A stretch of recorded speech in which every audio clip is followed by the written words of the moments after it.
Mr. Planavergne is a farmer in Tarn-et-Garonne and is a user of a solution, a retrofit kit distributed by Vantage, which makes it possible to have an automated machine, to make it automated. Présentez-nous rapidement votre exploitation dans ces grands... Can you present your holding farm, more or less? What sort of production do you do?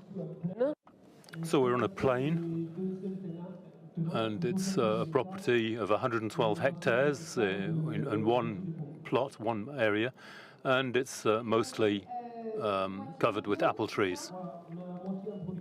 Half of it is organic production and half is conventional production. Organic is on varieties that resist velour, or a form of fungus, I think it is, so you don't need treatment. So why a robotic solution? Why automate a tractor? Well, it's a mixture, it's a combination. It's not a robot. It's a conventional tractor that you can find on any farm that we equipped with this solution. So this is a road track solution. This is a Polish company that's managed in France by the Vantage company, AM. So the tractor is equipped with a solution to manage different tools behind it, and the tractor clearly is autonomous. So is it a special sort of tractor? No, it could be on any sort of tractor. It can be equipped in any sort of tractor. Then it's best to have a tractor with a bit of electronics that would involve less transformations, less mechanical equipment. And so once on the tractor, it can control speed, acceleration, power takeoff, progress, and so on. Everything is managed by the system. So what do you do? What have you automated thanks to this solution? This solution, I use it for treatment mainly. But the tractor is multi-purpose because it's a bit like an on-off button. If you don't want to use the solution, you just move off on a conventional tractor. If you see it doesn't work, there might be a loss of GPS signal or something like that. In the present-day world, there are things like that might happen. So anyway, you can switch back to normal tractor conditions, manual. So how does it work? Is it doing all the treatment now? Do you have an employee too? Yeah, we treat the farm. We need to do it in the first 3 to 4 hours in the morning. Just 30 hectares. Then we can't do the 60 because the 30 in organic it leaves more time for you to treat. So we have 2 tractors, 15 hectares each.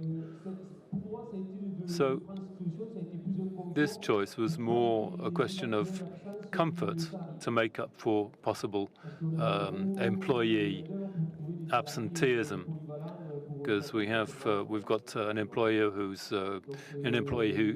kind of a multi-purpose, multi-skilled to do lots of different sorts of treatment and so on. But we wanted a machine that corresponded to that sort of profile.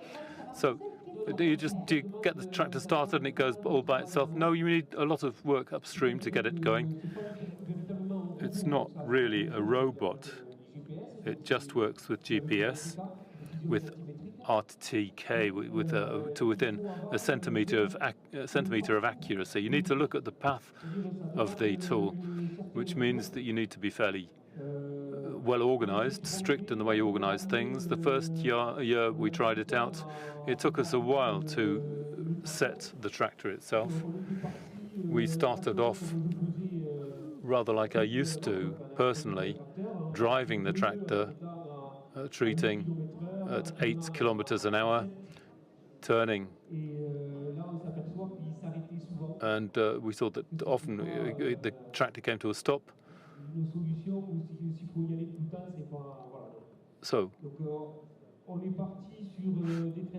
we started out with the treatment at 7.5, with doing 1 row out of every 4, and then 1 in 2, and then you go back and start again. So to go out into the field, we fill it. We have different pathways. We enter the pathway we've chosen, take it to the field, and then from the field, you enter the pathway, the itinerary, starting with one particular row. For each parcel, each plot, we have 2 different pathways, different itineraries. To do 1 row out of 2, you need to treat one and then the other. It has to be in alternation. But once you've gone over once, it records its circuit. No, you don't let it go for safety reasons. So the first time you get up and on the tractor, and you just let it get on with the itinerary if everything is okay. And then the person working in the office is the person who is actually dealing with that. But it takes a little while for the administrative side to organize things, to make the task, to simplify the task. Do all the treatments, or are the parts that you do yourself without this assistance? We don't get to do all of the treatment because the tractor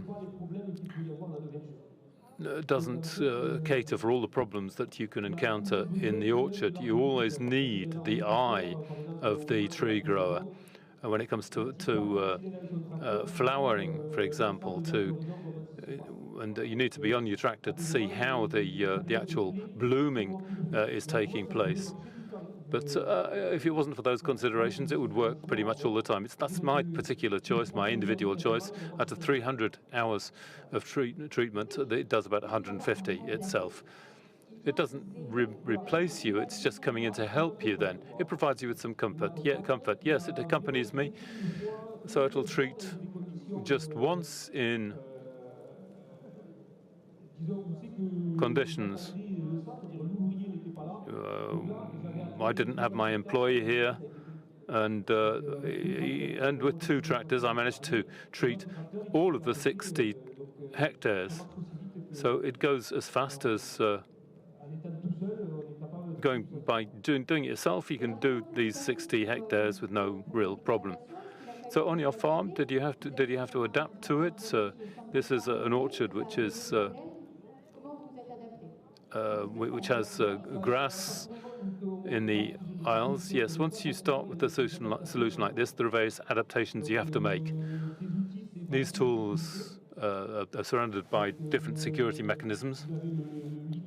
You have the LiDAR in the front, the thermal cameras that will detect anyone moving across in front, or a deer running across. They'll decelerate and so on. That works really well.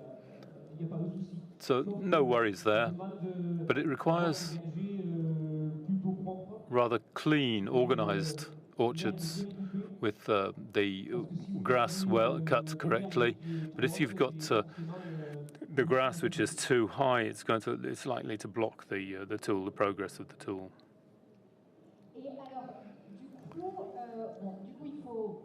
So now you have to adapt. Are you satisfied with the work, technically speaking? You say that it pretty much replaces human intervention. I'm not going back on it. It's a solution that suits me, that's multi-purpose. Having adopted this solution gave me an opportunity to plan with a GPS to plant. So we've got a tablet on the tractor which manages the spray system. So once you open up you can open up the jets, the nozzles, and close them again, as programmed for the pathway. This year we're going to equip the Foss Buster to handle frost issues. This is something which is recurrent. You go round and round all night long, it's really is a tough job for the employees, for the farm hands and so on. So if we can get the machine to do it, that's all the better. So this solution means you can also read maps to modulate the phytosanitary products. Here you have the LiDAR. You can use it for lighting as well. So it guides you, keeps the tractor along the axis of the row to respect the gap. And so this is a solution which provides solution for plenty of other alternative solutions as well. So what about working on the tractor autonomously? Over the year it does 300. Autonomously it does 150. The rest when driven. So you can't do everything here. You talked about a second possible application with the Buster. You're talking about the same sort of time scale. Yeah, after that, you can do this. You can use it to mow. You can remove grass and so on. But it means you have to invest additionally so that the solution really gets things working. We've been using this for 2 seasons now. This will be the 3rd season we've used it. And then we decided to use it as like a normal sort of tractor over a period of 5 years to make it profitable. So you mentioned the question of the price. So, you talked about the volume in terms of hours worked. The price, I don't know if it is up to me to talk about that, but we're going to ask the question here. We talked about it earlier. Well, if someone says it's not profitable, what would you respond? I'd say it is profitable. It's worthwhile. It gives additional comfort. It's less time being close to these treatment products, these phytosanitary products. That's better for you. It's better for the farm hands as well. It's better for my back as well, because it means less time on the tractor. It means half as much time sitting on the tractor too. And that's something you need to take into account as well. So you'd do it again. Yeah, I'll do it again. To say that, it's not that easy after all. Robotics isn't always that simple. But anyway, he started up. That first year was quite difficult. It was complicated because you have to be very strict in the way you do the recordings. It's not an intelligent, a smart robot that's going to do all the work for you. What it's going to do is just do precisely what you order it to do. Going from point A to point B. If you're using a spray, you turn it on, you close the jets and so on when you leave the parcel, the plot, after each row. And then the machine will just repeat exactly the same thing over and over again. In the beginning, you always make a few mistakes in recording. Once you get used to these recordings, things move without problems. Things work without too many problems. With awkward, dry, or very wet weather conditions, things make it rather more difficult. So, one row out of 4, it's going to turn correctly and so on. But sometimes there might be a problem of slippage, of it sliding as well. But there are so many safety concerns here, so safety criteria integrated, that you have to be very careful in the way you use the machine. Otherwise, you're going to be losing time and so on. So the standards require you to bring the machine to a stop under certain conditions. If you turn too quickly, there's more likelihood of the tractor slipping or sliding. And if you do it at 10 kilometers an hour, it's going to turn with no problem. But in the conditions that you can encounter on a daily basis in the fields, you just have to slow down sometimes. It'll treat perhaps slower than I would do by myself. But while it's doing the treatment, it's leaving me to get on with other activities. Thank you very much for your contribution. Thank you for having come along. If you've got any questions for Mr. Plaнаvergne, don't hold back, please. And we're going to move on to the other user. Thank you very much.